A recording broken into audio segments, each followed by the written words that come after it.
Hi అండి, అందరికీ good morning. ఈరోజు పాలకూరతో రైస్ చేస్తున్నాను.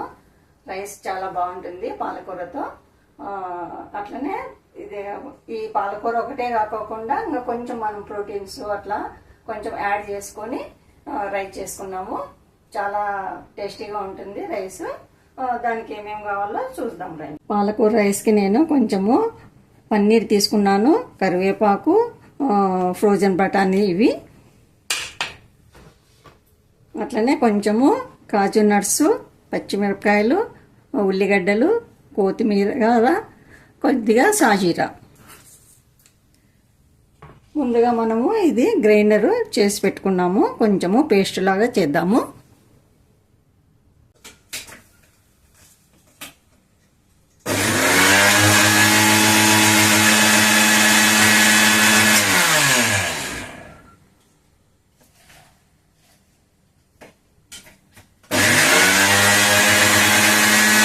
ముందుగా స్టవ్ వెలిగించి కడాయిని ఉంచుతాము.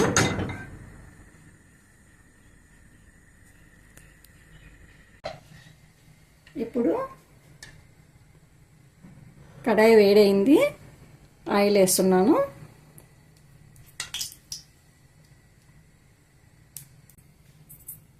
ఆయిల్ వేడైంది. ఇప్పుడు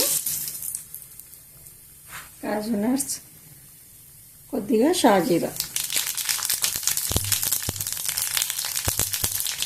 ఎండుమిర్చి, ఆనియన్స్,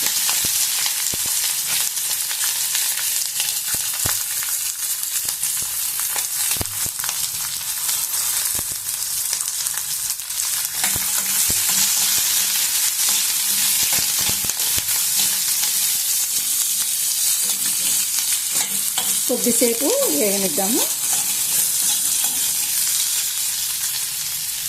ఉల్లిగడ్డలు వేగాయి. ఇప్పుడు కరివేపాకు, పన్నీర్ ముక్కలు, ఫ్రోజన్ బఠానీ, కొద్దిసేపు మరి వేగనిద్దాం.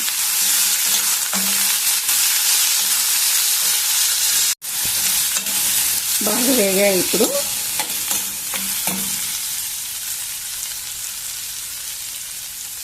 పాలకూర పేస్ట్,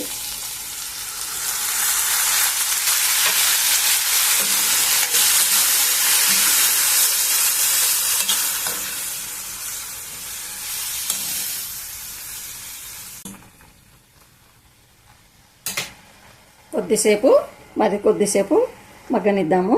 ఇంకా వాటర్ ఉన్నాయి, వాటర్ పోయేంత వరకు. ఇదంతా అయిపోయింది, నీరంతా అయిపోయింది. ఇప్పుడు ఏం లేవు వాటర్ కూడా. ఇప్పుడు కొంచెం పసుపు, అన్నానికి సరిపడా ఉప్పు కొద్దిగా వేసుకోండి. ఉప్పు ఎందుకోసం అంటే పాలకూరలో కొంచెం ఉప్పు ఉంటుంది. కొంచెము ధనియా పౌడరు, కొంచెము గరం మసాలా పౌడర్. మరి కొద్దిసేపు మగ్గనిద్దాము.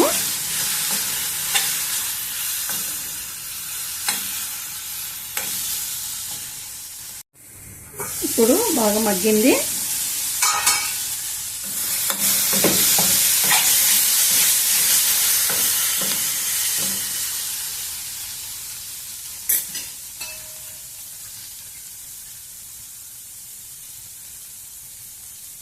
ఇప్పుడు కడిగి ఉంచుకున్న బియ్యాన్ని వేద్దాము. ఒక అర్ధగంట నానబెట్టినాను ఈ బియ్యముని. ఇది బాస్మతి రైసు, ఒక హాఫ్ అన్ అవర్ నానబెట్టినాను. ఇప్పుడు ఈ బియ్యం కూడా వేసుకుందాం.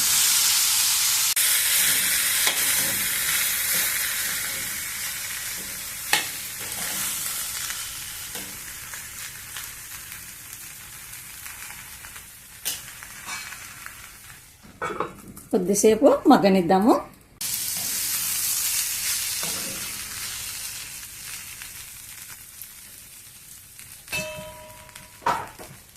ఇప్పుడు ఒక గ్లాస్ తీసుకున్నాను నేను. ఆ గ్లాస్తో 1.5 గ్లాసు నీళ్ళు వేసుకుంటున్నాను.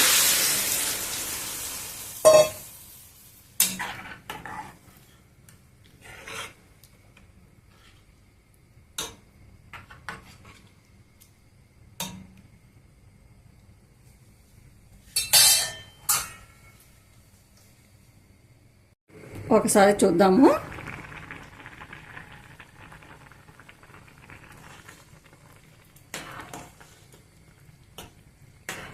ఇప్పుడు రైసు బాగా ఉడుకుతుంది కదా, ఈ టైంలోనే మనము మీడియం మంటగా పెట్టుకోవాలా, మరి పెద్దగా పెట్టుకోకూడదు. మీడియం మంటలో ఉంచుకుంటున్నాను. ఇంకో 10 నిమిషాల్లో రైస్ తయారవుతుంది. అప్పుడు చూద్దాము.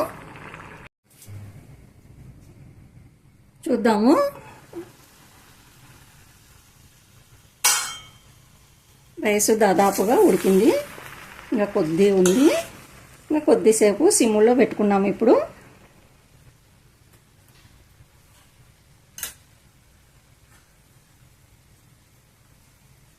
కొద్దిగా నెయ్యి,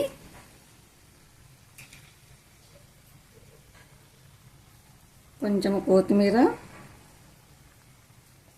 కొంచెము నిమ్మరసం,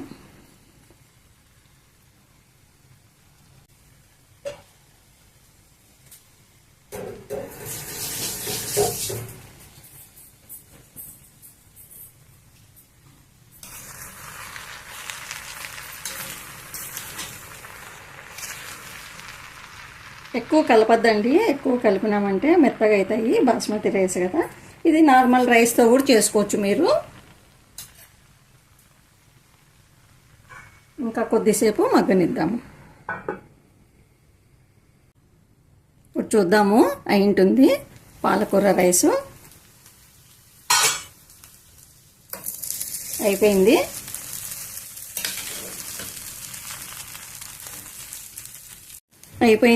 ఇంకా స్టవ్ బంద్ చేస్తున్నాను. ఈ వేడికే అన్నము బాగా మగ్గిపోతుంది.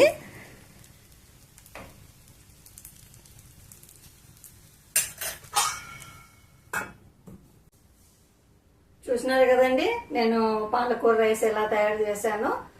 ఉత్త పాలకూర కూడా వేసుకోవచ్చు, కానీ ఉత్త అన్నం తిన్నట్లుంటుంది. అందుకోసమనే కొంచెము పన్నీరు, కొన్ని బఠానీలు అన్నీ వేసుకుంటే బాగుంటుంది. మీకు నచ్చినట్లయితే లైక్ చేయండి, షేర్ చేయండి. మరో మంచి రెసిపీతో మీ ముందుంటాను. ఓకేనండి, బాయ్.